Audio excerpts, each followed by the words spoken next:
At last count, 7% of the people who live in the Baton Rouge area and are able to work could not find jobs.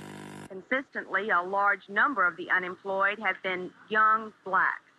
All of the unemployed here in Baton Rouge have a common problem: transportation. All the incentive to find a job and all the desire in the world do little good. Once they find work, they cannot get to it. Brenda Hodge, Newsline 9. Making something out of nothing is a trademark characteristic of Baton Rouge people. That against all odds approach was deeply embedded in their DNA. A get it by any means attitude is often a basic tool required for survival.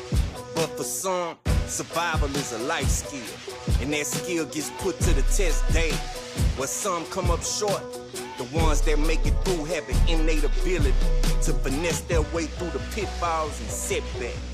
Usually motivated solely by the love they have for the ones that depend on them, they dig a little deeper and tap into a level of greatness that only the struggle can instill in them. But success is a process, and some of the brightest stars get cut down before they fully achieve.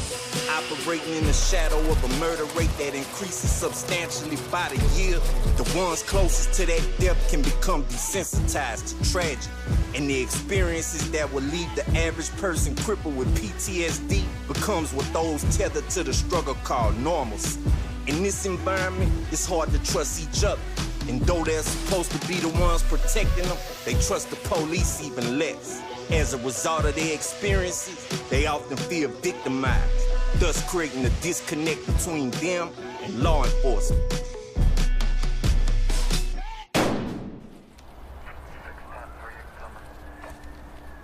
The vast majority of people in Baton Rouge are good, honest, hardworking people that want peace in their community. I'm Hiller Moore. I'm the elected district attorney in Baton Rouge, and this is my 10th year serving as district attorney.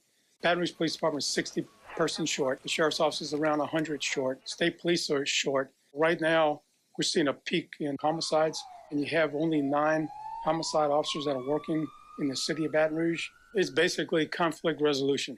The biggest issue in criminal justice is what's called legitimacy. Do the people believe that the police, the DA, the judges are legitimate? And that is, how do they feel that they have been treated by any one of those agencies? If they don't feel that that agency is legitimate, then they're not going to respect or potentially obey the law.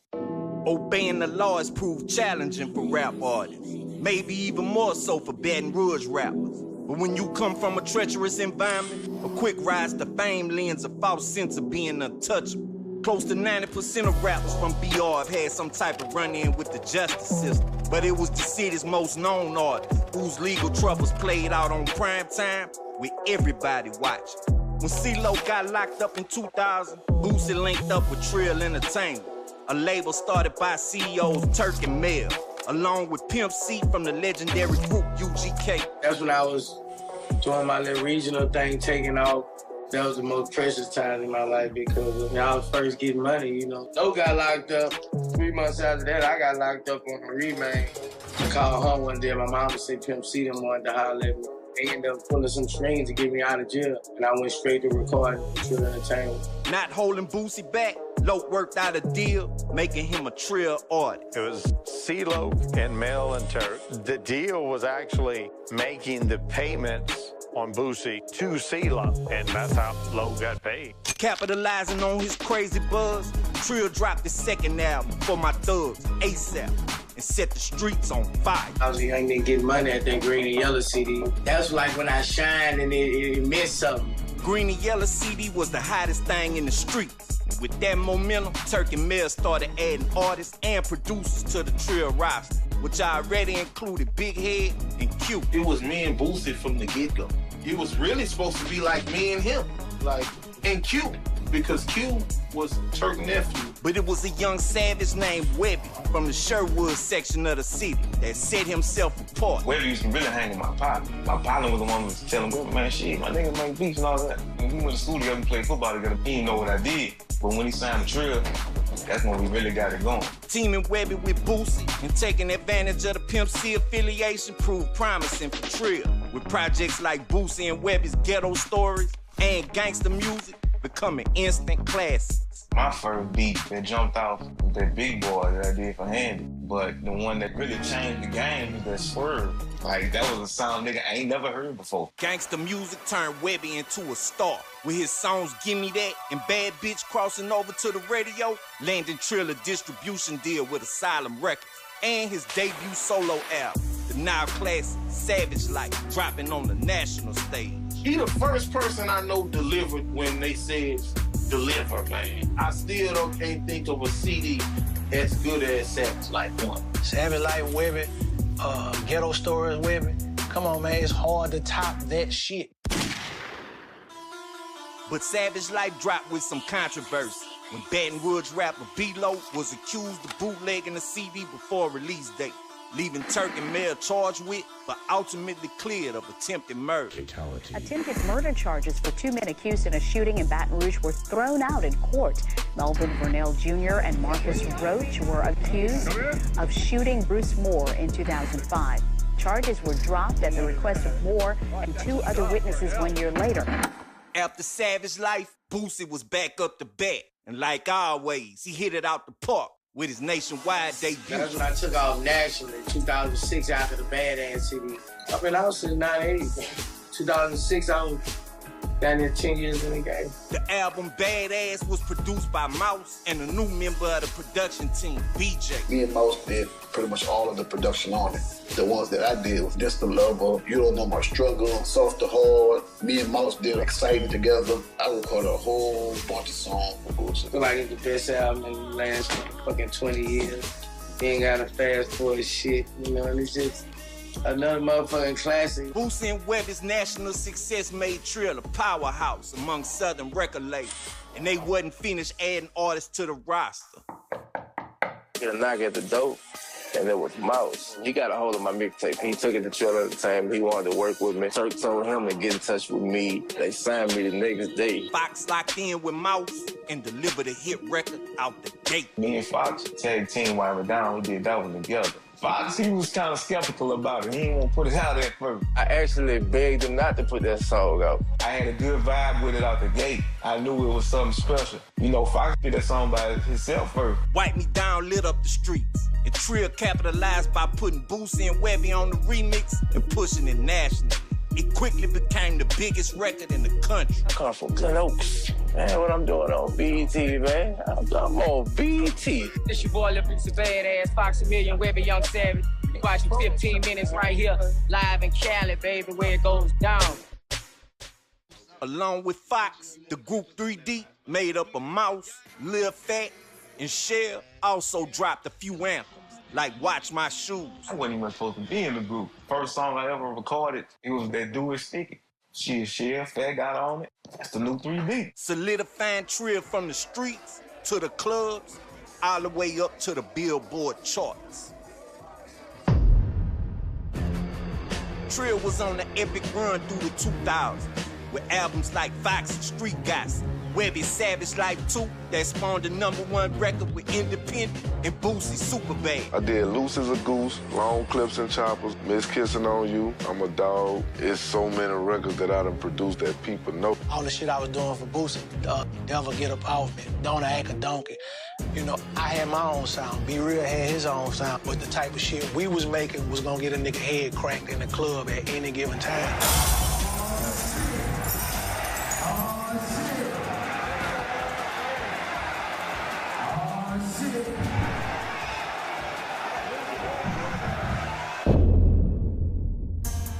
This major streak of success had Boosie and the Trill fam living like BR rock stars.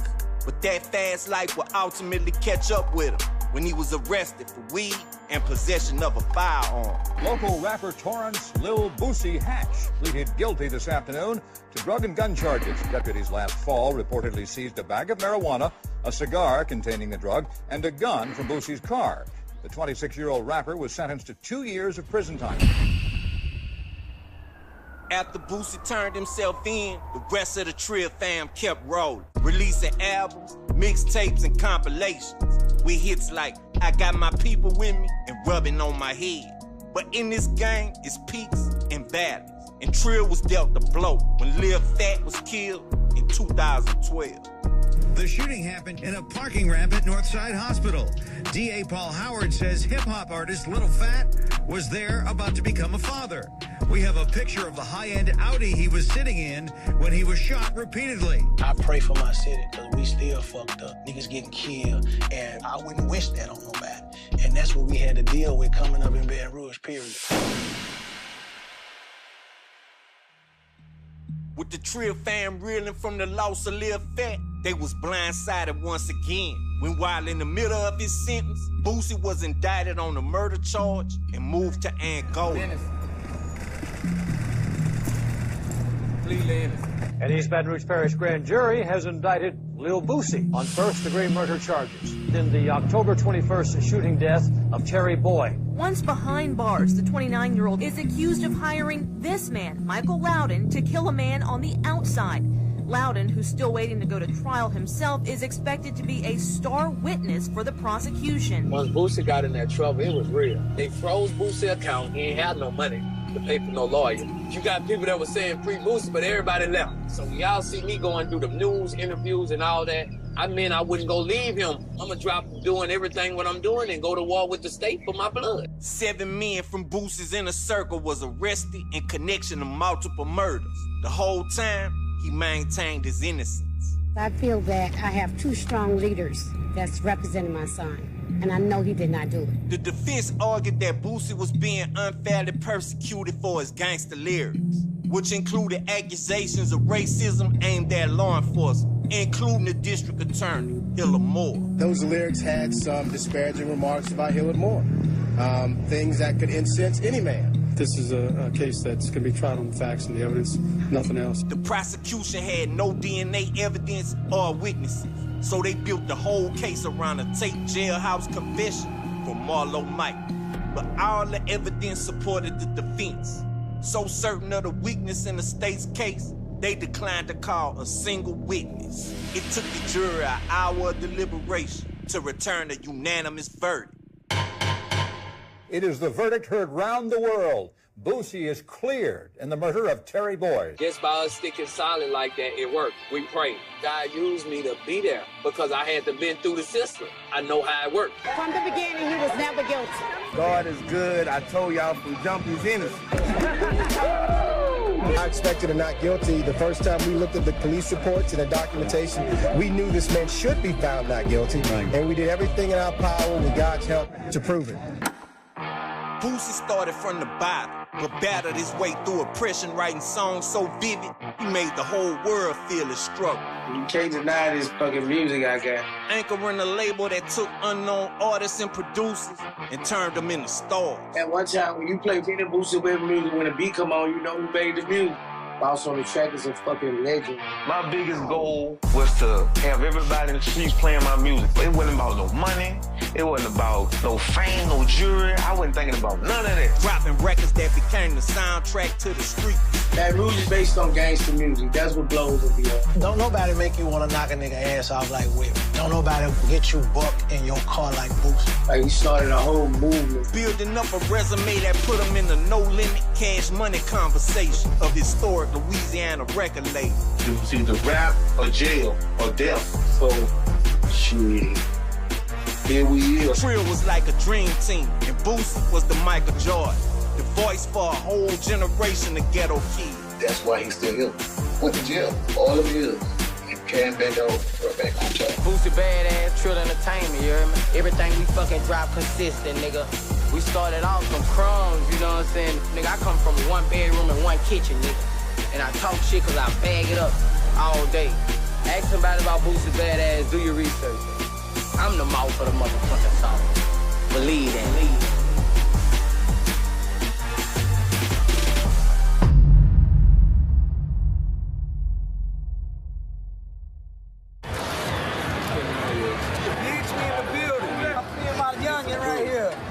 Stunting on him, look.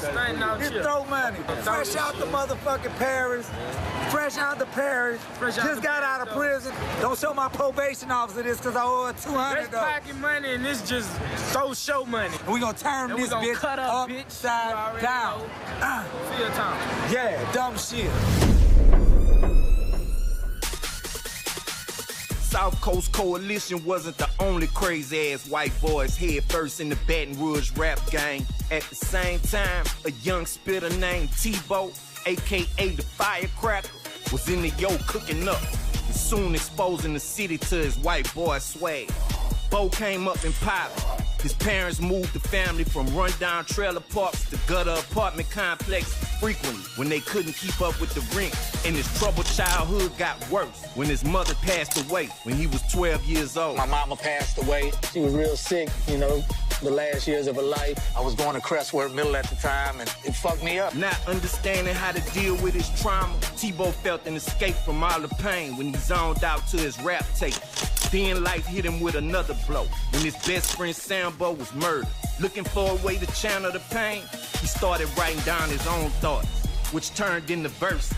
Soon what started as a hobby was a full-blown dream that he was determined to make happen. I started fucking with the music probably when I was about 12 years old. I really ain't feel like I had nowhere to turn, and the music was always there for me. And hip-hop just kind of pulled me in. At a time when there was no white rappers in BR making noise, Tebow knew he had to prove himself, but he was up for the challenge. Once he linked up with his partner Mike the Hustler, they started moving around the city, performing in every club that'll let them grab the mic, and started building up a fan base.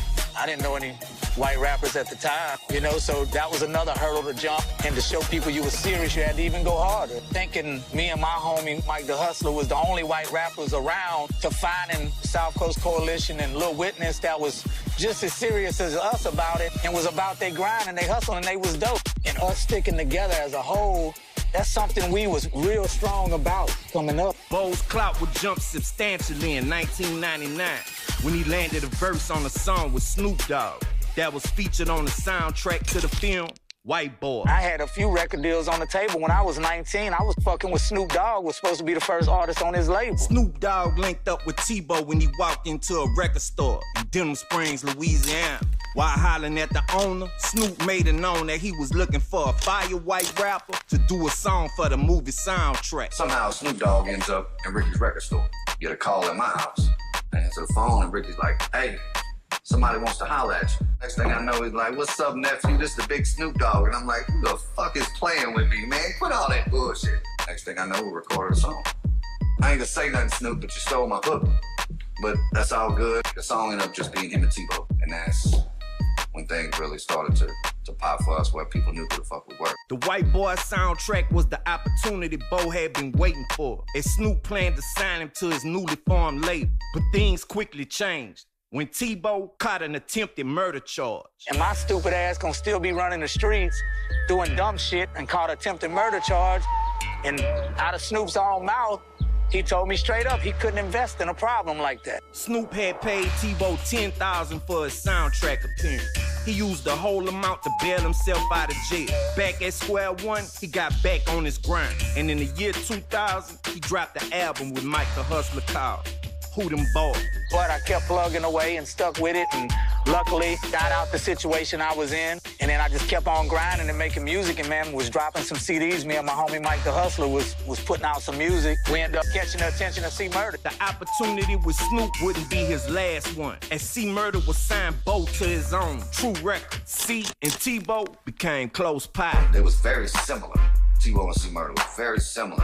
Their height and color was different, but you know, the mouthful of goals, they had a certain mind frame about them. They just really clicked up quick, just like that. See the type of dude that he didn't want to sign nobody out the gate. He wanted to hang around for a few months and see the type of person you was. It wasn't just all about music with C Murder. C released his album CP3.com in 2001, and Tebow was featured on 3 songs, including a single alongside Soulja Slim.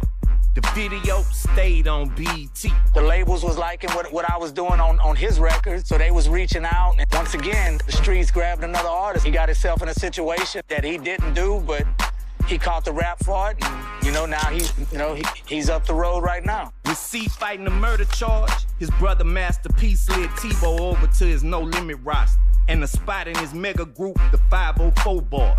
Once again, Bo was featured on the big single, Tight Whips.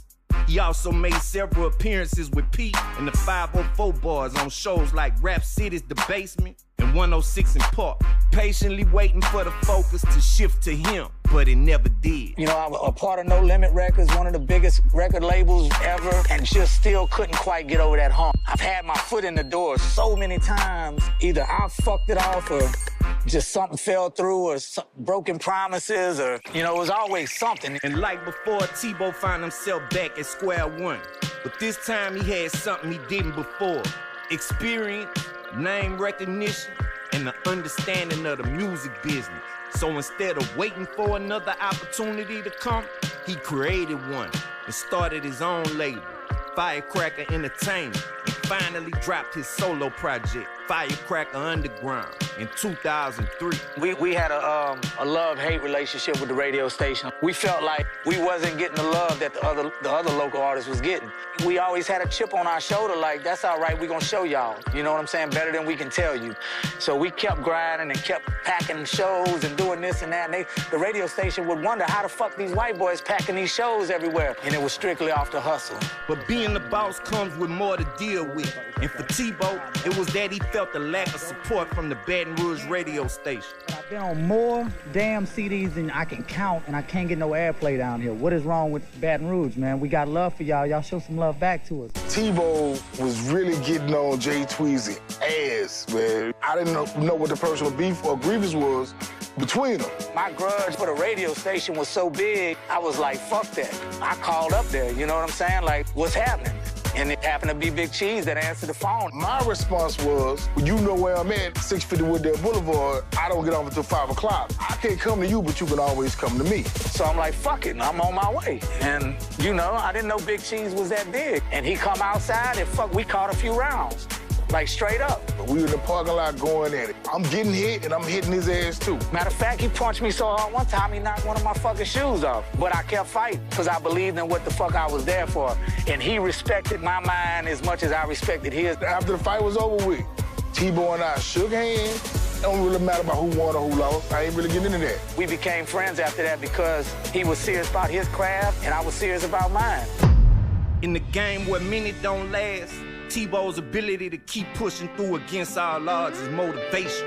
Dropping projects all through the 2000s, he found ways to build the Firecracker brand. One was by co-signing another artist, Lil Witness. I know he'll fight for me if something pops off. It's happened before. He knows I'll fight for him. It's happened before. So we knew it was more than music. We started knocking out several songs. We put out our Wildlife album, and we started doing a lot more shows again. The people that fool with us really fool with us. And it's because we didn't build it over 6 months. This has been something in the making. It didn't happen overnight. Tebow came out of nowhere and was kind of like, I'd really like if you did this Firecracker Entertainment thing with me. It just kind of made sense. And plus, we'd had the ups and downs of a friendship, and we had survived all that. So we knew it was more than music. After 20+ years in the game, the Firecracker still lit.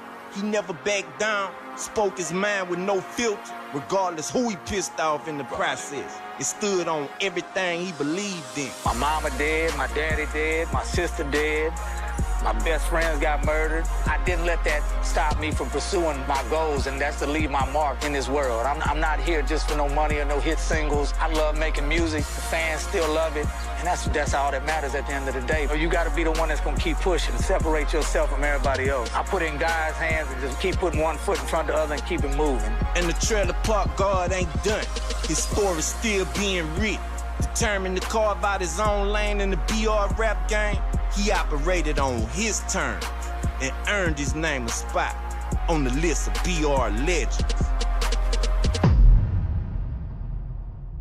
What you know about that shit there? Mom! Old school shit. Black. Mom! Jiggle lady. Black. Sam I am. I'm rock. Black. Who got records? Who got records? When the 2000s hit, the pill culture was in full motion in Baton Rouge. And as art often imitates life, the music started to reflect that. As many rappers from the city would reference pills in their music, one label in particular carved out a niche, making music that complemented the pill movement perfectly. Money and Power Records was a label founded by Big School, a hustler from the Belfair section of Baton Rouge. I'm from Belfair, Baton Rouge, a.k.a. Jigger City. You know what I'm saying? Money and Power Records. I was in the streets first, hard. And I was like, man, I want to do something different, bro.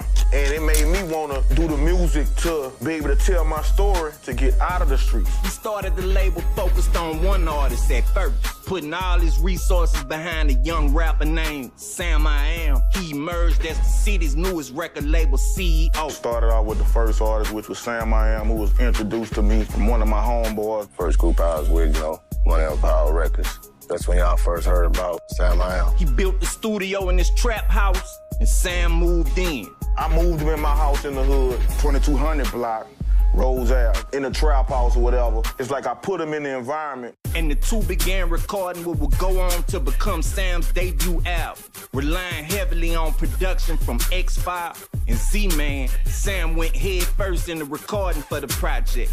The Trap House studio was a place where School, Sam, and many of their homeboys would post up, kick it, and create. Like I say, it was a hood thing. We was hanging together every day. We was seeing each other in the studio every day. So, we started recording together. And eventually, they came up with a word with multiple meanings. One that would forever become part of the Baton Rouge lexicon. G, it's already a word in a dictionary. We took that word and created something different to it. The whole jig era started back then when I was with Money and Power Records. I started that, me and my boy D-So. Like I say, it was a way of living. That's what we was doing. We was jigging. Ecstasy and pills, it's been popular all, everywhere, you know what I'm saying? When it hit here, we started calling the pills jiggers. That's how the word jig transformed from the meaning from what it was to what it ended up being. The word jiggalate would inspire Sam to create a song, utilizing the new slang. He called me and was like, man, I need to make a song about this jig, bro. This jiggalating, whatever, yada, yada, yada. School was like, man, you need to make another song, man. You need to stop rapping about pills. You need to stop rapping about this and that. That song ain't gonna make it. And while he was anxious to release his first project, School felt that it was still incomplete. So he made his producers an offer one day in the studio. I came to my studio one day, and I had all the in-house producers was in there. And I said, I got a little bread. I got a few $100, bro. Whoever make me the rawest beat, they can get this money. And that's when X-5 came up with that Jiggalate beat. Very first Jiggalate, I made it on a Roland XP80. I knew it was something special, man, because it just sounded, it was different. It made a nigga move. When I heard it, I knew what it was. I knew that was it. That was it. That's the one gon' go. He put D-So on. You know what I'm saying? That was the first debut of D-So being on a song, which was Jiggalate. I was a street general. I love the party. I indulged into the X-Pill part of it. You know what I'm saying? I put Sam on him, and he liked the feeling. It was on the right, I guess, to put me on it, since I introduced him to the lifestyle, you know what I'm saying? It just went crazy. 20 years, man, this is a way of life now. If you ain't chewing, you ain't doing. With the completion of the song Jiggalate, the album was closed out. And in 2002, they dropped Sam I Am, I'm Raw. After the release of the album, Money and Power was up and running. Big School looked to sign more artists to the label. In doing that, he formed a Wu-Tang style crew of rappers called The Gang. All the Jiggalators, nobody knew each other, but I was the glue to all of them coming together. You know what I'm saying? We formed a brotherhood when we came up with The Gang and the Jiggalators. School was like a big brother. We all from the same hood. You had T-Lo, LeBonin, you had Mookie Black, D-So, you had me, Sam I Am, and you had Jay Jeter. Producer-wise, Shantae, X-File, Z-Man, Zarrell. That's The Gang, that's the Jiggalators. And it just kind of like took off from there. With the Jiggalate song heating up, Sam started performing to push the record. And one night, during his performance, a member of the gang's entourage named Rico started doing a dance to the song. Rico wasn't really a dancer, so it was really a two-step that Rico was doing. You gotta see him in action, you know what I mean? And while we was performing, he started doing that little dance, and the people in the audience was like, that must be the jig dance. Rico wanted to be seen. I mean, we was on a lot of drugs, man. Popping pills. And the songs just went with the dance. I just started doing it. Sam them, they looking and everybody's looking. I mean, we just started doing it before you know it. The Jiggalate dance. Yeah, so I was like, you know what I mean? It was more like that, you know what I mean? And before long, the whole crowd started doing it. This one for the Jiggalators. This one for the jiggalators, so jiggalate. This one for the jiggalators. This one for the jiggalators. I make a beast power. I'm not the original creator of it. I'm the one took the dance to the people. I'm the one that was doing shows in places that never saw it before. And I'm seeing Tilo gone off of Brown, and that nigga starts dancing, and the people in the audience mimic what he was doing and shit. And this nigga was doing like all of this stabbing moves and shit, was doing like that. And next thing you know, that shit became like the dance. It caught on, and that's how it spread it. And to this day, you might see them in the club, in the video, they jig it. We don't even have to be there. But if DJ New Orleans plays, the people who done seen it happen before start up their own little jig movement. Cool. That's what you need for a buzz. One day, while making a show disc, he asked Shantae to touch up the track. I had a show somewhere out of town, and I was making my show disc, and I told Shantae, I was like, I want to do something different with the Jiggalate song. I want to kind of, when I come on stage, I want the beat to kind of change up. I want to switch it up a little bit to kind of get the crowd hype. And he asked me if I could make him a show disc, make his music a little more exciting so people could get into it. I took a sample of what he had already. I was initially just adding stuff to what they already had until it got to the point where I had another whole track. So when I came to the studio that night, he said, I got something for you to check out. He hit the play button, and then when I heard it the first time, I was like, shit, that's the one right there. From there, that's when we just basically adopted it as a song itself. This new version will become the Jiggalate remix and breathe new life into the song. The one they was feeling, it was making you do this, you know what I'm saying? At the time, on the Baton Rouge scene, you know what I'm saying? If you can make them do this in the club, you know what I'm saying? You got a bang. When I start seeing do this in the club, oh yeah, we got one. When that first part of Jiggalate come on, and then you hear that scratch.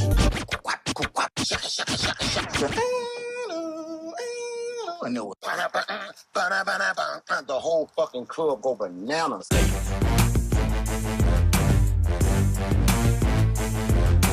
It's like the building was rocking from side to side. Motherfuckers was losing their mind.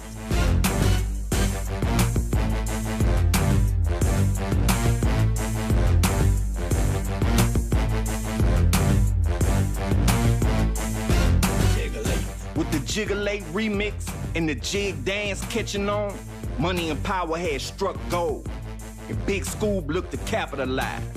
He gathered the crew, which consisted of 7 members, and they began recording a group album by the gang entitled The Jiggalators. Before long, the whole city was jigging, and BR even started going by a new name, Jigga City. I ain't heard nobody else in the hood saying it, you know what I'm saying? Maybe the people that was messing with the pills when jigging came, you ain't heard nothing about it until you heard Big Scoob and Money and Power Records and the Jiggalators, period. That's what took jigging where it went.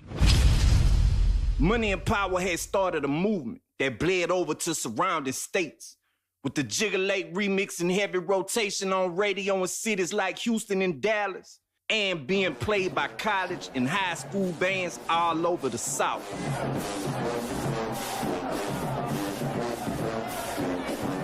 Jiggalate was the first of its kind, or the first type that I made for bands. After a while, we looked around and it's like Southern is not the only band playing this song. You got all kind of other marching bands and high school bands starting to play this song. That's when I knew that sound was going to be a sound that's going to be around for a while. But like always with rap groups, success leads to dissension, and dissension often precedes the fall. A fate Money and Power would not be immune to. You start off, it be unity. Everybody doing it for the love. The music be better then, but then it's like when that money come, that money divides, bro. It started to fall apart through egos, through misunderstandings, through cockiness, through a lot of, bullshit. But soon as that song hit, man, this nigga trying to take all the money. This nigga trying to do this. This nigga trying to do that. Oh, you forgot, man, I done spent $150 before you even did anything? Cause in the streets, nigga supposed to get their money back before you start seeing you. Cause I spent it. Shout out to Scoob. At the end of the day, Scoob the one put this shit together. After the breakup, members of the gang scattered and all started doing their own thing. Soon after, Mookie Black would form a label called Money Makers Entertainment and dropped his own hit record, produced by Shantae, Brown and White, featuring Sam I Am. Brown and White came from a beat that was originally Magic. I'm like, man, give me that beat. Because I heard it and I knew it was a hit. He came back a couple of months later and he was like, you know what? Remember that beat you liked? I got it. I come up with the I'ma act, I'ma jig. Do it huge, do it large, do it big. Full of that brown, yeah, yeah, yeah. Full of that white, yeah, yeah, yeah. When I came back, Sam was on it. And that record slipped out.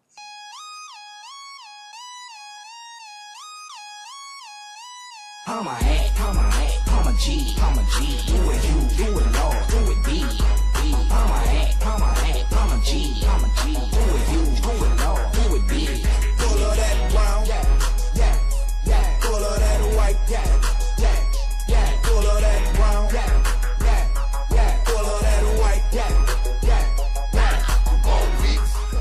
Some people thought I was talking about pot and heroin, but I wasn't, man. I was talking about vodka, cognac, brown and white liquors. That also was a club banger, too, which is safe to say that another Baton Rouge classic. Me and Mook was both signed to the label Money Makers Entertainment.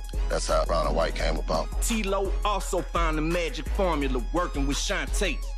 And his song, All Day, was released through a mixtape series called Pyrex Radio. I started working with Big J. He was doing something called Pyrex Radio. That kind of helped me with my solo thing.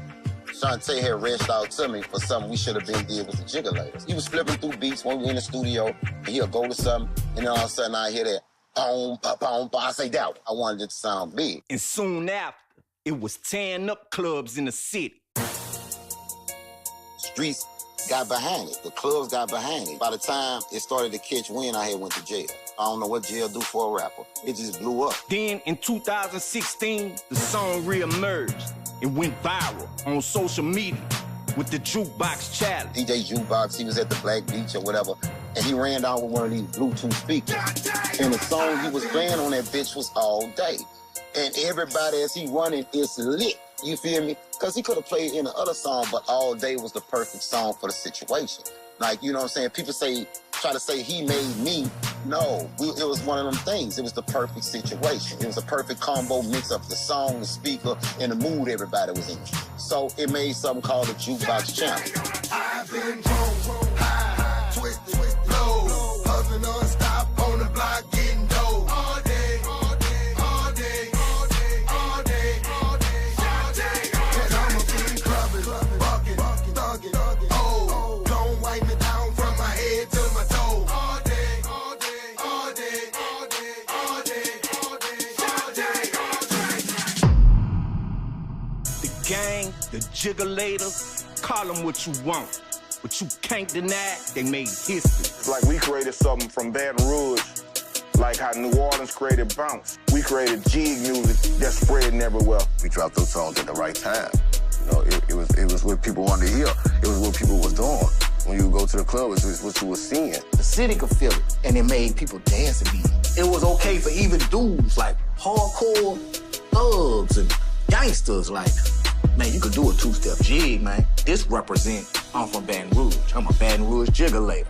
You can thug with it, you feel what I'm saying? You can be mad with it, you feel me? However you want to do it. You can throw it up, you know, bring it back. You can take jigging anywhere and rep Baton Rouge. We made music that you could dance to, but we still was talking about gangster shit. They renamed it Jigga City off of Jiggalate. They do what they doing, man. They having a great time. What are they doing? We jigging. Jig. Everybody was making a jig song. We was original. We was a jiggalator. Yeah, it feel good to be a part of history, you know what I'm saying? On the 2200 block, bro. Fair. Goes out to the world. What up, man? Lil Yellow, a.k.a. the motherfucking Pill, man. 5-star Street King, bang. You know what it is, Papa? Yeah. I used to tag along shows with a Jiggalator slanging pills. Diesel discovered me, he put me on the show, so I started doing shows. Wherever they had a show at, I just opened up. Same time when I go back home, popping everybody back. Lil Yellow, Jigga City Pretty Boy, a.k.a. the motherfucking Pill, man. #1 traffic, cop that day, you heard me? About making money, dog. Money brings power, dog. At the same time, with my people, how Asians think, whoever has the first product who can create a product is the head man. That's where the money is. So we always thought like, we always got to find something new. That's where the jiggers really came in, you know. I used to go with my cousins to New Orleans. They got rave parties and shit. So they just took me to the club. And you know, them Asians, they just wigging out and having a good time. And in the back of my mind, in the back of my city, Baton Rouge, everybody, you know, just throwing their hood up, you know, fucking fighting all the time. I was like, man, what can we do to calm them down a little bit, to make them have a good time? You know, at least these dance or something. So I seen how them jiggers work. Yella noticed how people rolling on pills only cared about having a good time. And he wanted to spread that vibe. So he came back to BR and started a wave. 13, 14 years old, you know. They introduced me to that shit. You want to make a little money, little man? So he put me on that shit, brought it back to the city. I ain't saying I'm the first one to make it, but I was the first one to bring it down when I was young as hell. I just started flooding that bitch. Trying to get everybody to try it, you know. Once they started trying it, they started wigging. They started taking to the club, getting everybody else to try it. And all of a sudden, I just started picking up more from my cousins from New Orleans. And slowly, I just started hitting hoods, like different hoods, from Glen Oaks, Brookstown, all the way to CC, Sherwood. It started spreading like wildfire. Once the X hit, Baton Rouge turned into Jigger City. Many rappers started shifting from the harder thug music, making more up-tempo jig records. And with people looking to pop every weekend, Yella was making a kill. Man, I just sell them bitches like hotcakes, man. They just pull money out their pocket. They don't think. They just 25, 30 here. Sometimes they just give you 40. Give me $100, I'll give you, you know, extra shit. And that shit just like, I had a book sack full of money. Plus the music, the jig music made it so you gotta have it, you know. You gotta pop one of these bitches. Show off to your friends. We popping this bitch. We gonna party tonight. You can't party with just smoking weed. You gonna be laid back. You gotta pop a jigger to get, you know, up there. It spread it so much that people start popping them bitches daily. Just losing weight, you know what I'm talking about? They just popping like crazy, bro. Riding first smoking, spitting picture perfect poetry. According to the source, I'm a part of what it's supposed to be. I'm known to be respectable. Swag still impeccable. Narcotics try to stop me, always asking what they yelling through. At the time, if you had a status of pushing like over 100,000 pills, you get to pick your stamp. You know, mine was a jump man. You know I love shoes, so they had a lot. The Blue Dolphin, the Mercedes, they had the Green Clover, the Ace Card. There's all kind of names for it, man. People just, you know, we creative, so we come with all kind of shit. While most people called them jiggers, pills went by many different names in the street. Them jiggers got chewies, thieves, you know. And you could usually spot a person that was jigging by a few distinct features. Jaws, like, yeah, so start grinding their teeth and, you know, drinking water back to back, Vicks inhalers. This is like a cool feeling. It brings up the high. You go in a car, you turn the heater up. The more you sweat, the more hot it is. You roll harder, especially drink a lot of water. I was like the first Asian to ever do it, from the braids to the tattoos, the jewelry, you know, J's every time they come out type shit. I started that shit, you know, I had so much money to play with. There's one of me in every hood, you get what I'm saying? So every Asian y'all see now, yeah, y'all got it from me, man. Don't even stunt, dog. As the city moved past the jig era, so did Yella. Tired of getting in trouble, he left the pill game alone and transitioned to the jewelry business. I was moving so much at the time, I was getting so much trouble with the law, man. I had to figure out another outlet. So I started a jewelry shop in Baton Mall, and I knew so much rappers at the time from, you know, supplying everybody. It made me step away from the game a little bit. I had to get away from it. It was just too much for me. The Jiggerlators ignited a new movement and gave the Baton Rouge sound a shot of adrenaline.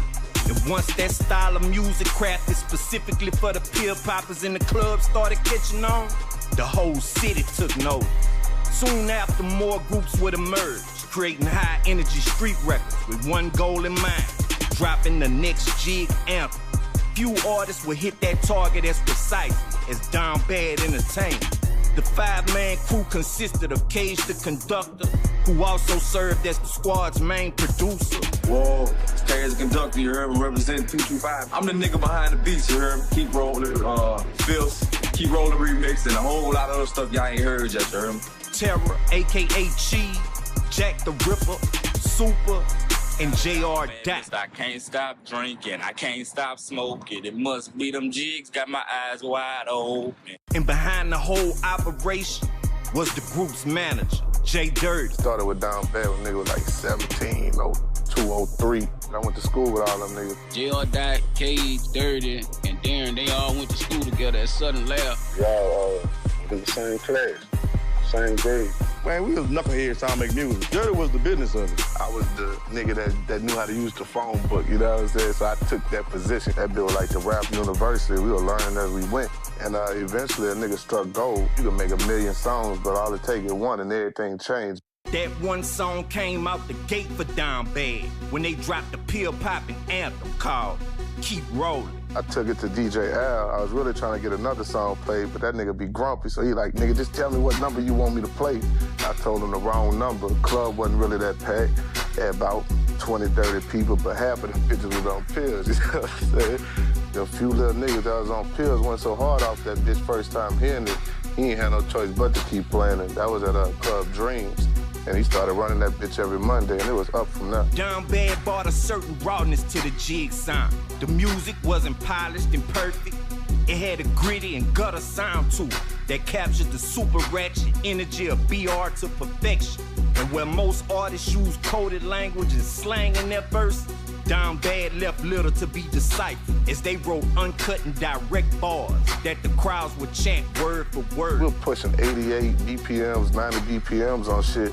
I mean, niggas was full of dope, like, so, you know what I'm saying? So, I mean, that's the type of shit there was on. Everybody moving fast and kind of aggressive on some shit. Niggas had 10 packs and was, you know, passing out pills because of the jiggelators, but they kind of took it to another level because, I mean, niggas was blatant about the shit, you know what I'm saying? Wasn't no cold word, this one for the jiggulator. No, bitch, I popped these pills. Bitch, I pop these pills, cause I like these pills. Bitch, I pop these pills, cause I like these pills. Bitch, I pop these pills, cause I like these pills. I did the hook and the beat and had everything already ready. I said, man, just give me verses. Keep rolling, of course, that's our baby. That basically opened the doors for us on some shit. Everybody know when they got one. When I heard it, I said, that's it. You know what I'm saying? That's that one. It's still, to this day, it still got the same effect on a whole different generation. Breaking through at the height of the ecstasy era in BR, Down Bad knew their lane, and they attacked it relentlessly. Dropping what would become the soundtrack for the weekend pill pop. The art imitates life. It's hard to say that they had some people who was on pills because niggas was rapping about it, but at the same time, niggas was rapping about it because niggas was on the shit. Well, I knew drug using was very popular, but that wasn't the reason why we made that song. It was the era at the time. That jig era was something serious, dog. For real, for real. That was a move. Everybody expected it from us. We just took it to another level. You know what I'm saying? We just made a little song. Like that pill era, that was that bitch. With the clubs on smash, Down Bad stayed busy. Going on to release 4 albums, each one producing a certified Jigga City anthem. Then motherfuckers double back and did Out the Box. That shit was crazy. By the time we hit the motherfucking stage, I just see everybody in the crowd just doing this shit. Break it down. Okay. I've been smoking, I've been drinking, I've been popping, I've been knocking, I've been drinking, I've been smoking, I've been popping. Stop it. And now I'm at the box. Now I'm at the box. Now I'm at the box. Now I'm at the box. Now I'm at the box. Now I'm at the box. Now I'm at the box. Now I'm at the box. I've been Out the Box, me and Cage wrote that hook and called Blue Black over to get on that. So Out With It, I think today still like they #1 song. King Arthur, he the one made the sounds for So Out With It. We ain't make no radio version. The radio station called us, then we made a radio version because the shit was jumping. Like, we made a way, like we earned that. I'm so whopping, getting so whopping. King Arthur, you did this right here. I'm getting so whopping. I'm about to pass out. I'm getting so whopping. I'm about to pass out. You make it here. You could blow anywhere, you know what I'm saying? Because it's hard as a motherfucker because of the hateful and fucked up environment we in. This bitch like a training ground. I mean, with it being a small market, you ain't gonna get it easy. Permanently branded in the minds of Baton Rouge as one of the biggest contributors to the jig movement, Down Bad lived out their rap dreams like only they could. Named 2007's Group of the Year at Third Coast Radio's annual Crunk Fest.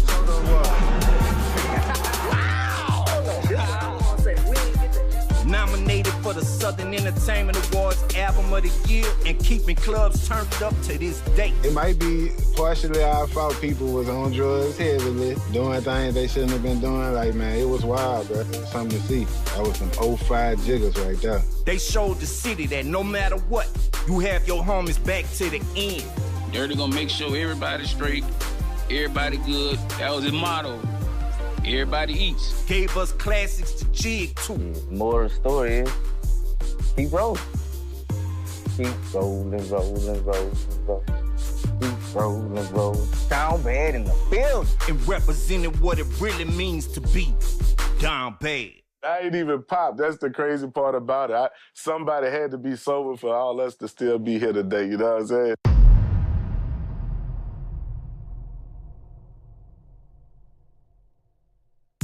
The blend of Baton Rouge music and street culture has captivated fans from all around the world. But before BR rappers started blowing up, the city remained mostly in the shadow of New Orleans. I was locked up. We had our Baton Rouge clique. I got a couple homeboys from New Orleans. We back and forth about each other's city. Man, our city the Rouge. You know, I feel Baton Rouge Rouge. I don't care what nobody say. They used to always talk about, man, all y'all do is that jigger music. Man, I seen that old jigger city, man. You ever seen that New Orleans exposed? You know what I'm saying? You see how we living. So I said, all right, well, when I come on, I'm gonna show y'all. Determined to push his city to the forefront, in 2008, one kid took a cameraman deep into the trenches, seeking to capture the gutter essence of life in BR neighborhoods. I'm gonna take y'all in the hood. I'm gonna show you how we really living in BR. The result was an uncut dose of reality called Thugging It and Loving It.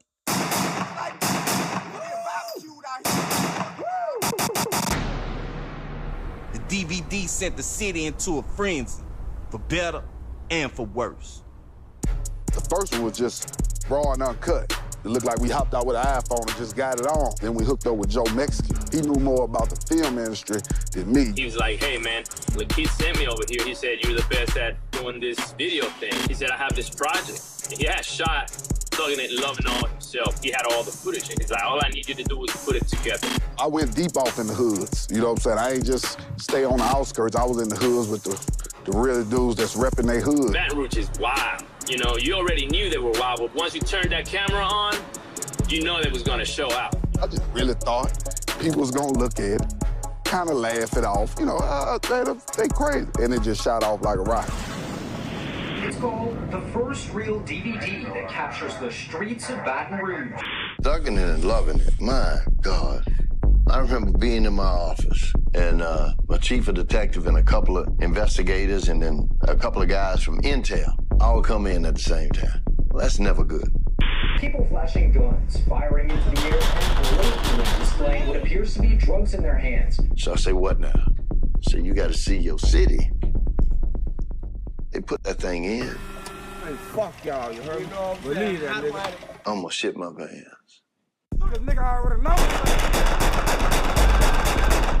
250, we crazy.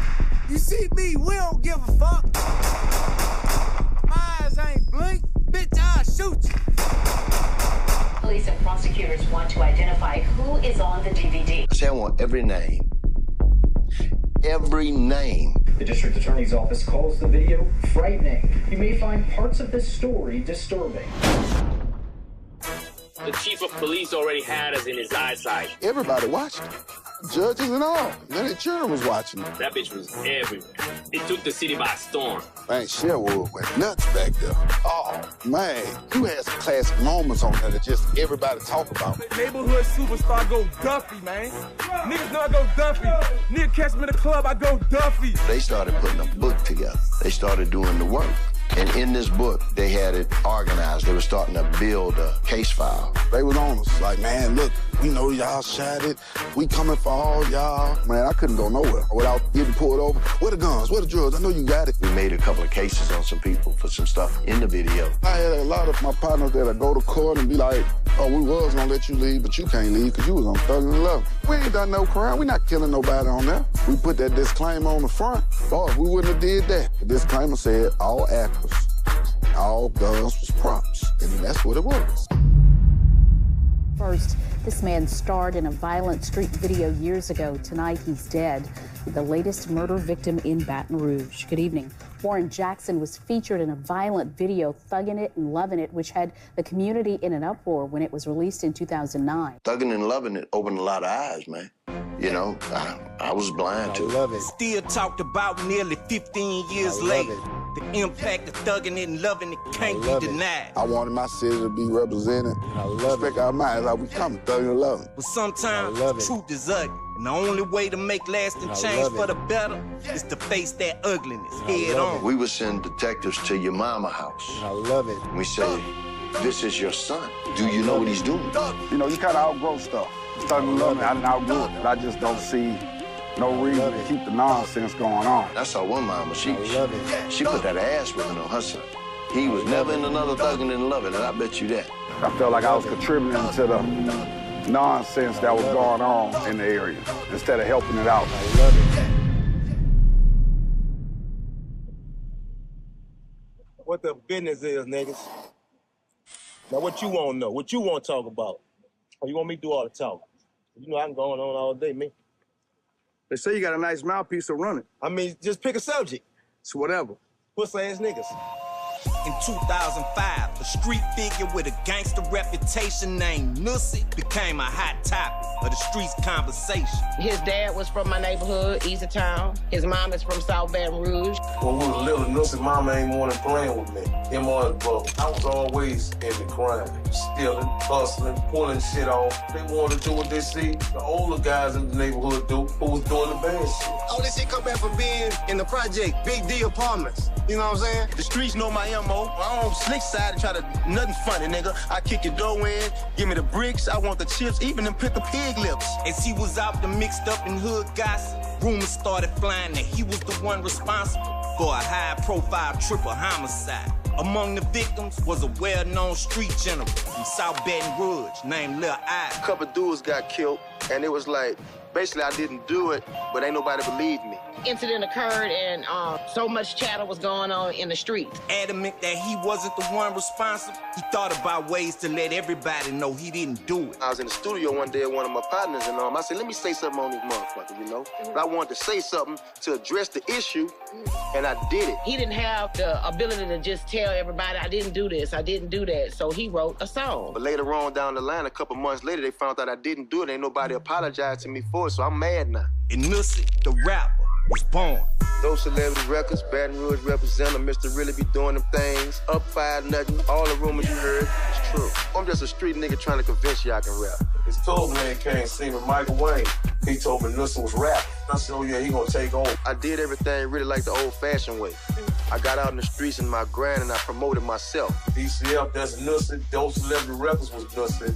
He was the CEO and the artist. DCF was originally Nussy, Marquise, and Diablo.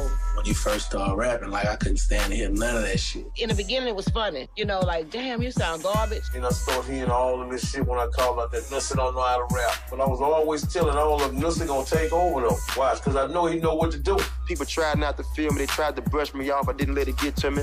I kept pushing. Dude just did a whole 180. He actually learned how to put songs together. Nussy's larger-than-life personality translated perfectly on wax. His flow was simple but catchy and included a heavy dose of comedy. Nussy was a straight-up cold-blooded gangster out here in these streets. You might listen to his rap and bust out laughing, but he's serious. Most of the songs had like a comedic element to it. Like a lot of the songs he was rapping about funny stuff. He might describe a scene to you in the rap, and that's the way he did it, for real. Like when he talks about, I went to go take a piss test, and I shit it in the cup. They locked me up. Nussy ain't give a fuck, for real. And everybody know him. Yeah! 31st Street, Blue House, Big Guns. I shot that nigga for my partner, now he owe me one. Yep. Playing into the rumors his name was often attached to, he rapped about the hood's hottest gossip. And everybody started listening to see what he'd say next. All I do is rap about the shit you shooting about. You be gossiping and all that, I just say it out loud. He get mad at you and go in the recording studio and talk about you. If I'm mad, I'm feeling a certain way, I might write a song about my motherfucking bar. You might see us together later on that night. You know, and that's exactly what he did with Marquise. He wrote the song, used to be my dog, you was in my left titty. I mean, we brothers, niggas getting arguments and everything. I talk about everybody, man. That's nothing. As he continued to grow and develop, and he got a buzz that just skyrocketed. In prison, they had a few people getting visits, and they sisters and cousins or whatever tell him, yeah, nothing. But we never had heard it. By the time we got it in there, he had it already broke him in the streets. He right there listening to that, nothing.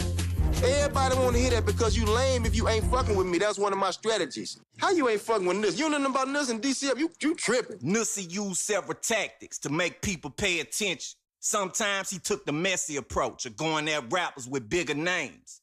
His strategy started paying off as a few of his records started to bubble in the city.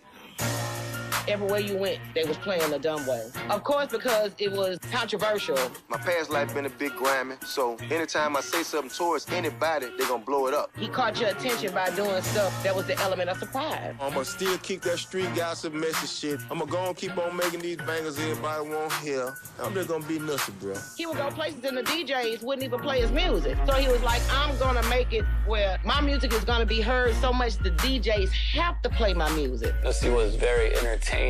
He got into a lot of trouble. There was just nothing fake about him. He was always real. And I'm visible. You can see me all the time. By myself riding. I might be in Walmart, Piccadilly. You can go to them basketball games. Every time they hit a basket, the crowd say, Nussy. When Lehigh played McKinley, every time Lehigh hit a basket, the whole crowd said, Nussy. Yeah, do check that. That's the gangster shit. Before it's over with, you gonna hate my guts, but you gonna start looking out for somebody who's saying you real out here. Yeah. Big dope celebrity. I'm the spokesman for all the local artists down here. You ain't sharing, we ain't caring. His goal was to open the doors for everybody. He didn't want to eat in front of you, because if I eat in front of you, that means you gonna eat me when you get hungry. And I'm sharing everybody's shame. That was real shit, man. I flooded this whole neighborhood, hit me a lick for about 5 bricks. I took one, broke it down, gave to everybody. 15 years ago. He was a good bad guy. He would rob you and take that money and put it in the community. I just buy shit, like houses and shit. You know, I'm into that kind of shit that, land and all that shit. But get the land. Film that. The building down the street, he completely renovated it. He was starting to bring business to the community. This is a place where 50, 60, 70, 80 people can come to and sell tracks or network, whatever they want to do. Nussy was a real-life boss. He was a real-life entrepreneur. That's the kind of shit I do, I guerrilla hustle. His name was buzzing so hot in the city, but no promoters would book him. So he went and opened his own club. He started booking himself. I got a building down the street. I'm finna do my own crawfish. Nussy owned a whole barbershop and beauty salon on Plank Road. I got one of the rawest salons down here. I charge motherfuckers $20 an hour booth rent. You can't even get no realer than that, man. You can't ever say he was lazy or he was just waiting on shit to happen for him. Well, the next thing for Nussy and the Dope Celebrity family is a gay club I'm about to open up, coming soon, called Club Wide Open, where girls can meet girls and boys can be girls. And remember, what happened in Wide Open stays in Wide Open.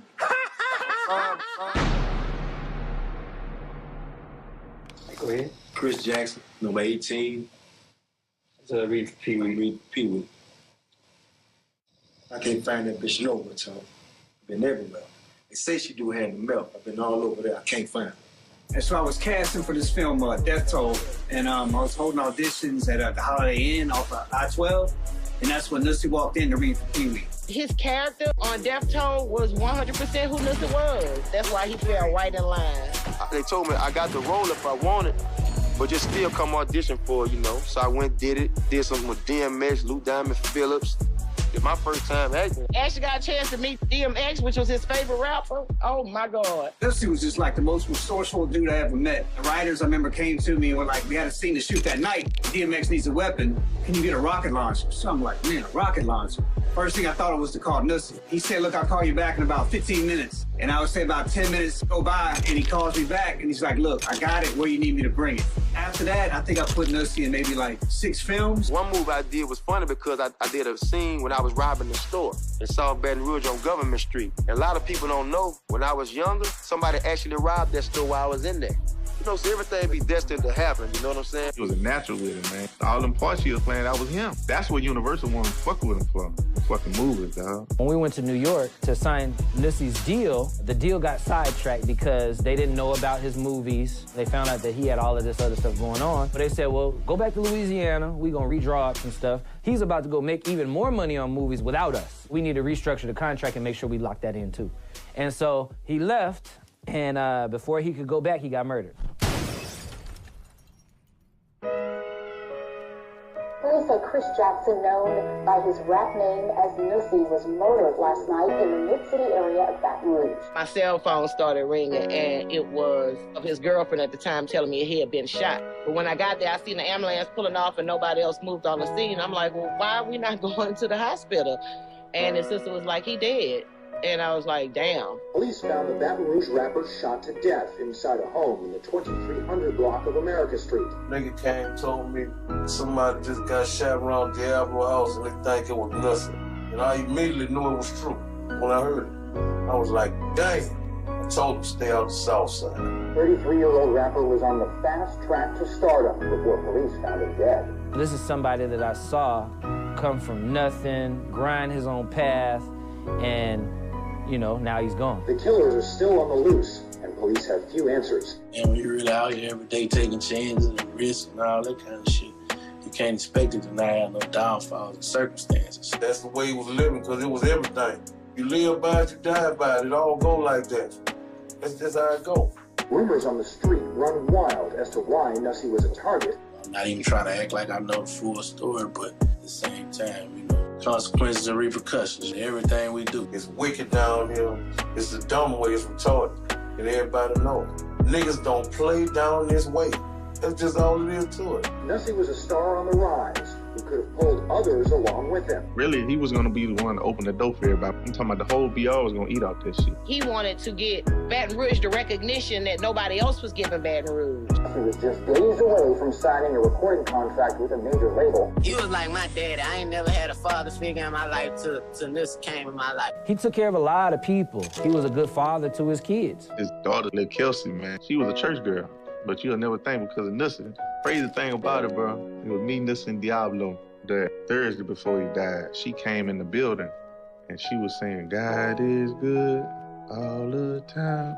And he just hugged her, not knowing he died that Monday. Someone was in her just trying to tell Nussy, like, you know, you're going to heaven.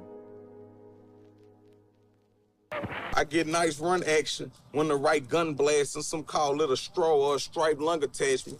You need it to breathe if you hear gun clapping that's wrapped in the brackets of your upper chest cavity. Coming out brown, not white, that's a problem. Shake it with your hand, drop ice in the bottom. It's real cheap prices or it's two in your belly. They cutting real neat slices, how they doing the deli. The section of South Baton Rouge known as the bottom, to some it's called the gutter. Others call it the trenches. But Dead Game Records called it home. Uptown will be from Washington, then below Washington, that's the bottom. It's the worst motherfucking place in the United States of America, right? I'm from Uptown, but I grew up in the bottom, so it's crazy. High crime area, a lot of killing. It's cutthroat, it's grimy, but when you in it, you don't feel it. But everything that I rap about is shit that I witnessed coming up in my hood. And you heard such and such got killed last night, huh? Oh, damn, fuck. It's back to reality. Dead Game Records was started by an OG from the bottom named Tom. And the initial roster of artists made a little noise around the south side. Dead Game was already a label in my hood, and they had a couple artists, and they was only popular in the hood. But the blueprint for the Dead Game Records we know today was laid down by Travis, the nephew of the label's CEO. His uncle was the owner of the label. I'm jamming this CD, and I let my uncle hear, like, man, check this shit out. And he was like, oh, that's it right there. Travis inadvertently played the role of Dead Game Street A&R just by connecting the label with some friends he went to school with. Me and Gus went to elementary school together. We went to University Terrace. Me and Kevin met in middle school. Before Kevin came aboard, I introduced him to Gus first. He believed in me, man. He put me in front of a computer with Pro Tools. And at that time, I didn't know how to do a whole bunch.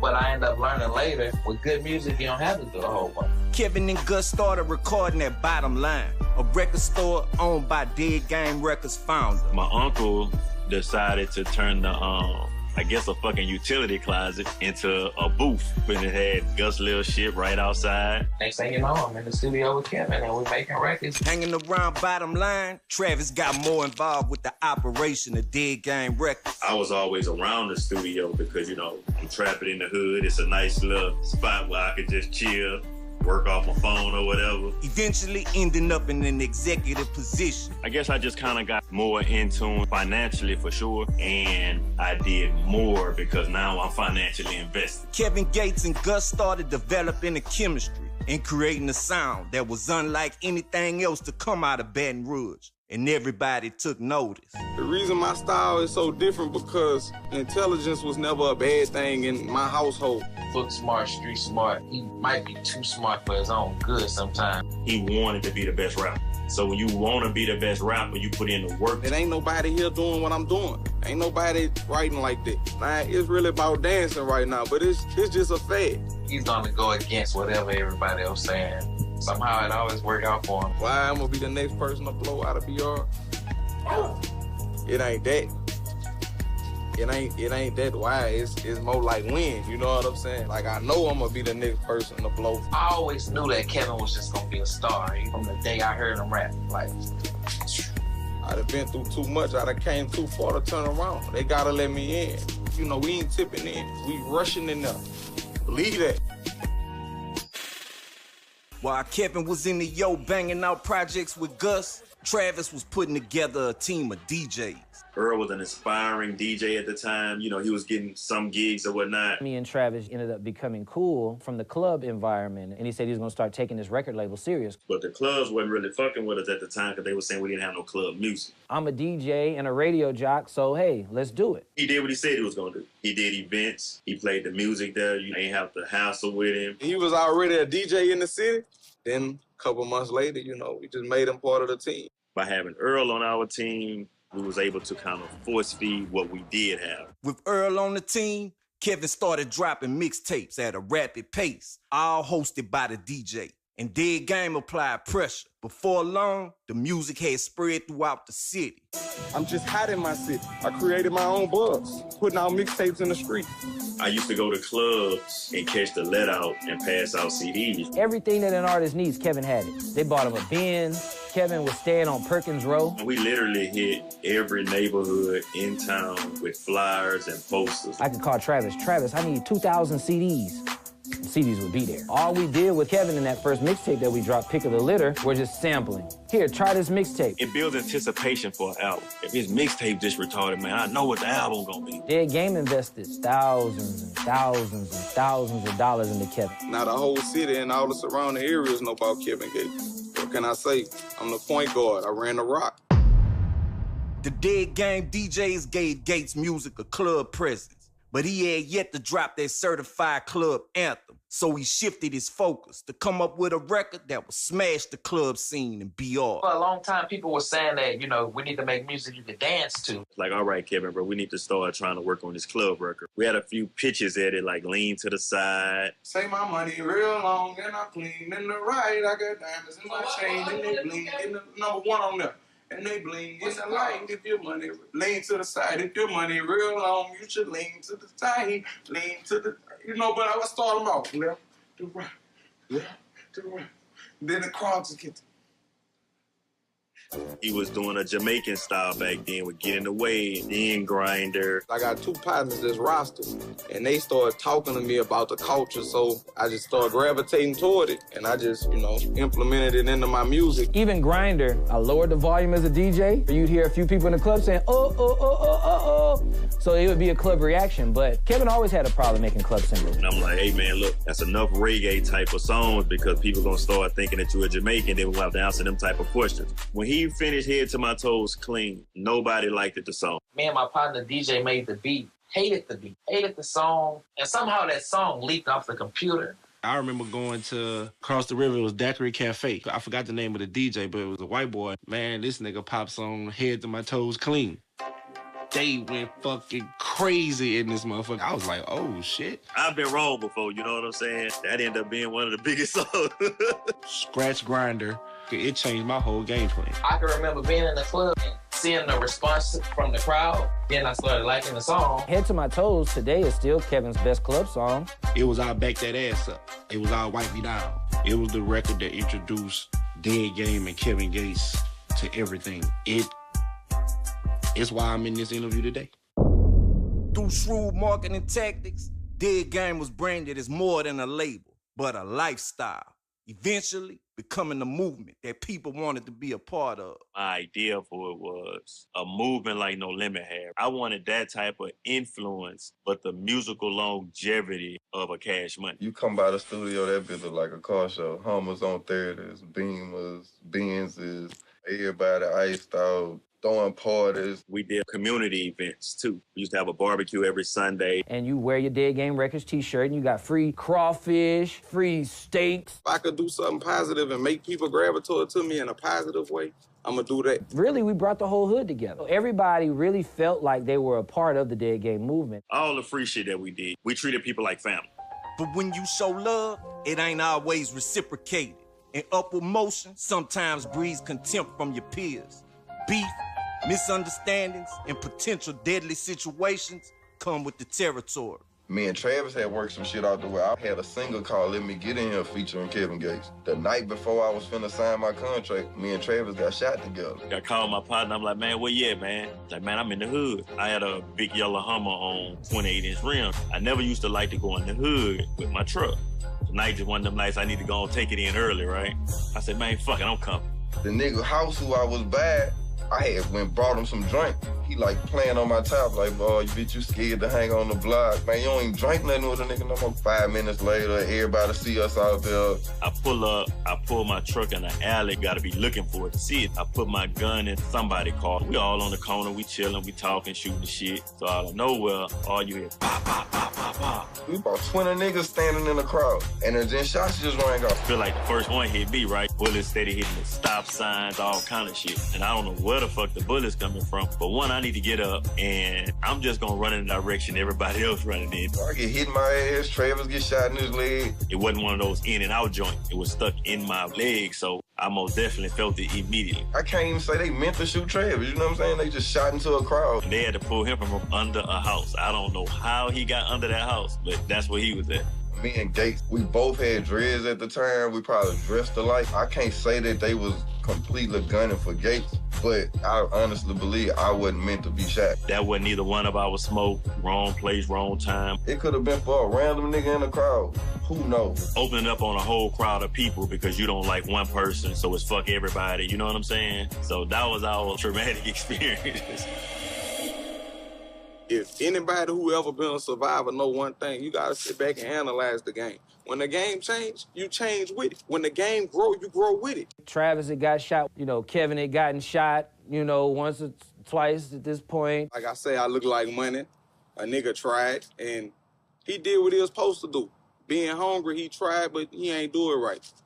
So, and we'll just leave it at that. He ain't get nothing, We had worked hard, we had went to funerals, we had been to the hospital, and so we had went through everything to make it. As soon as Kevin Gates and Dead Game started heating up the streets, they suffered a blow that would have eliminated any other label in their position when Travis and Kevin both ended up in prison. I got locked up for weed and a firearm. I ended up going to prison in March 2009. I think Kevin went to jail August of that same year. He ended up doing 3 years. I got 5.5. Kevin went to jail for like 2.5 years. We was on the phone damn near every night till 4, 5 in the morning, just talking about life in general and how he was gonna execute when he got out of prison. With the star artist and active CEO of the label incarcerated, Dead Game Records was counted out. But the remaining team activated a strategy to keep the label afloat until their releases. When I got locked up, he just kind of got through in the fire, but he stepped in that role and he did the best that he could do. At that point, we had Clicks on College Drive right there by the Hooters. DJ PK1, he had a Wednesday night. He came in the Clicks. We had about 200-300 people in there. He was like, man, I want to introduce you to my man Vic. He's pretty popular. He wants to start throwing parties. Can we come together and try to make this work to where all of us can win? We started working together on Wednesdays, and when I tell you it got to the point people were begging to get in. We got kicked out of Clicks because business was too good. It was the most polite kick out possible. They were just like, man, money's good, everything's good. We can't control the people. We had 400 people outside, 400 people inside, and Clicks ain't no bigger than his office. You know what I'm saying? You guys have outgrown this spot. And then January of 2010 jumped off the whole AAA era. So we spill over into AAA. My game plan always was, we gonna control the music. I had PK structured on basically, look, this how we gonna do it. I want you to run this song from Boosie, and I want you to run this song from Kevin. I want you to run this song from Webby, then I want you to run this song from Kevin. It was definitely a targeted strategy to literally get Kevin in the mix. Other DJs started noticing this strategy was working, so they kind of wanted to incorporate it themselves. I'm telling E, like, bro, the plan was brilliant. In an ironic turn of events, they made Kevin Gates a bigger artist in jail than he was while free. I was sitting in a prison visitation room, and E was telling me that when Kevin get out, they're gonna do a concert in the River Center. And I'm like, that's a little far-fetched, don't you think? From Sweet 16 parties to an arena show, that's a very big jump. I wasn't here to see what they was telling me about AAA. Every Wednesday for 4 years, there was 800 people in a club. Like, this is the hottest spot. We got the hottest music. We got the hottest people. It was the AAA platform that really put the whole Dead Game movement over the top. All that groundwork that Travis and when Earl and them was doing it, all that shit they did, when it got to this point, that's when all that shit paid off. I mean, fuck, man. At that point, I was watching as a fan. After almost 3 years locked up, Kevin Gates came home to a hero's welcome. With all-time high anticipation from the streets, he got to work solidifying himself as the hottest in the city. How long, man? What, 2 years? 2.5. 2.5. But I can say one thing, big bro. It's truly a blessing. You know, I had incredible people in my corner, you know, I can say that. It ain't many people that I done seen, you know, hold somebody down like they done held you down. Not for 2.5. I mean, strong. Just, you know. I got Vic up in here too. Vic, what's up, dog? You gotta open up your mouth, dog. When Kevin went away, you know, we could have tucked our tail. You know, we did what we had to do. Right.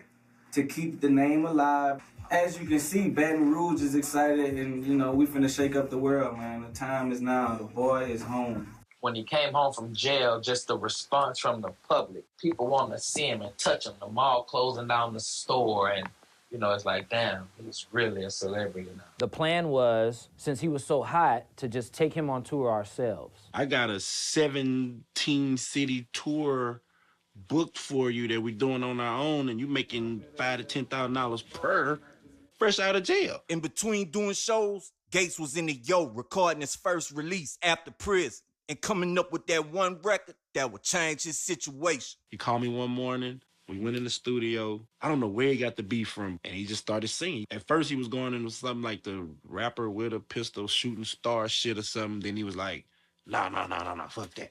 And he just sang the Satellites hook, dropped it, made the whole song. My boss, Jay Tweezy, said, well, man, Kevin needs to bring something with some crossover appeal. And Kevin came up to the radio station about 2 hours later with Satellites. Kevin Gates, I'm everybody's sworn favorite. People tend to feel like Michael Jackson reincarnated. Satellites never really made love. All right. Satellites never really made love, but she gon' get it right.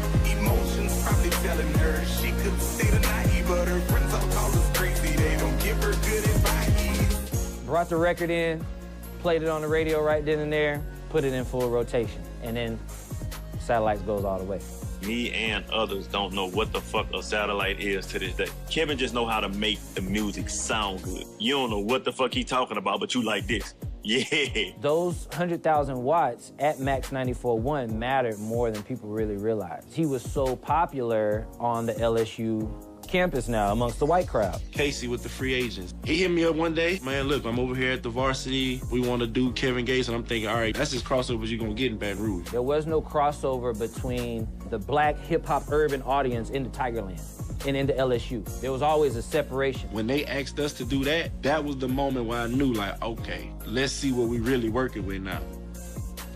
Shit, he sold it out. That varsity show was like a symbolic moment that Kevin was through the door. Checking in backstage, the varsity, everybody loved Gates, man. They say Kevin Gates for president. I think it was at that point where everybody pretty much knew, like, okay, yeah, this is out of here. Shooting stars, rapper with a pistol that makes me a shooting star. Getting brain from a Brazilian bitch while in a foreign car. Breadwinners Association, this is who we are. We are satellites, never really made love, but she gon' get it right. Ocean's probably telling her she could stay the night, but her friends all call us crazy, they don't give her good advice. Eventually, Gates and Dead Game went their separate ways, with Gates signing to Atlantic Records and going on to become a platinum-selling artist. But his come up in the Dead Game Records movement was unlike anything the city of Baton Rouge had seen before. Every album led a diary to my life. Like, I never looked up to no basketball players and no football players. I looked up to dope dealers and niggas who had dope, because them was the only niggas in my section that was getting money. There's no doubt how good of an artist he is. Man, this kid's an alien. You know what I'm saying? This shit don't belong here. This is bigger than here. We just allowed Kevin to be Kevin. We ain't try to box him in. We forced our sound on a community that wasn't open to that at the time. That's what pretty much opened up everyone to start being more melodic. I give him a lot of credit for that. I didn't see nobody doing that before. As far as this rap shit, I'm the illest nigga in the game. I'm like the best kept secret. Any song, you know, I give you the picture. Ain't no other bullshit, no glamour and glitz. Just me, my life. Dead Game took a big blow losing Kevin and Travis. So for the still make it after that, that's a powerful story. You know what I mean? With the odds stacked up so high against them. Sure enough, from a whole lot of work and a whole lot of grinding, Dead Game Records ended up being a legendary record label. I really wish Travis was able to see shit like that. That's the crazy part about it. He missed the entire run during that moment. We did a deal with Atlantic. We didn't get what we want, but we got compensated or whatever the case may be. I ain't fucked up about nothing, bro, and I don't have no regrets. Everybody had the same dream and the same goal, and certain people went to those dreams and went to those goals and forgot that everybody else had dreams and shit too. You know what I'm saying? Fighting and shooting niggas never got me paid, man. It's the hustle what get a nigga paid, man. Anything lost could be found again except for time wasted. Don't waste time, get money. Believe that.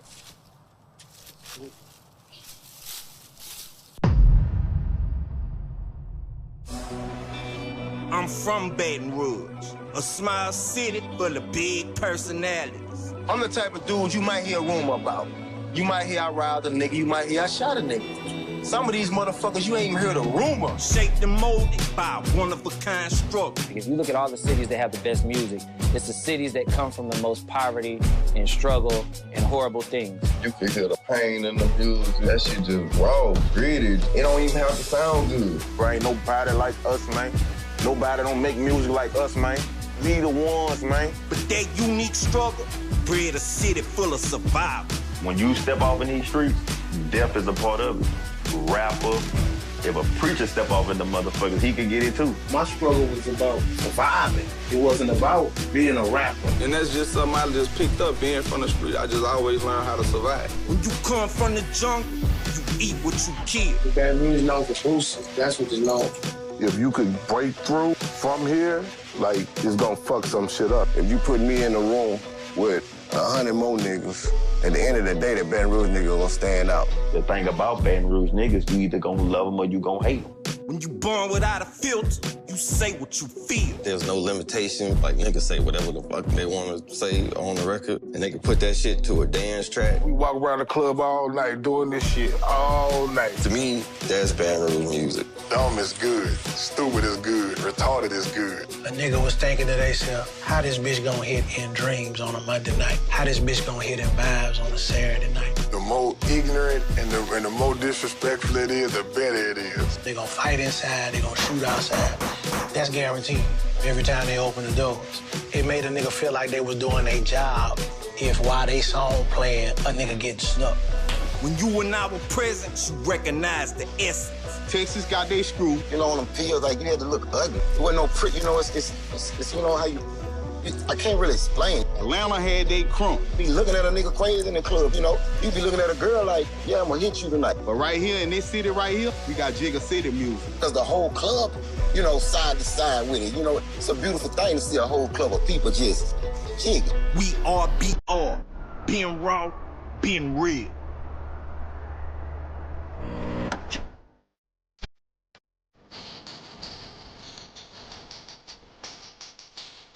The go-getter spirit, that's what made me green. Got exposed to heavy things and made me fiend. Street rules and guidelines made my team sick. Whatever was in my cup had made me lean.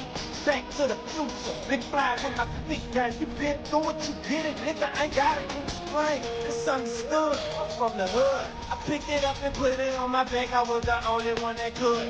I'm good, even when it gets frustrating. Tell my bitch I'm back. Come get me from the bus station. With a pain, I touch down to cause trouble. But if I win, I promise we gon' all bubble.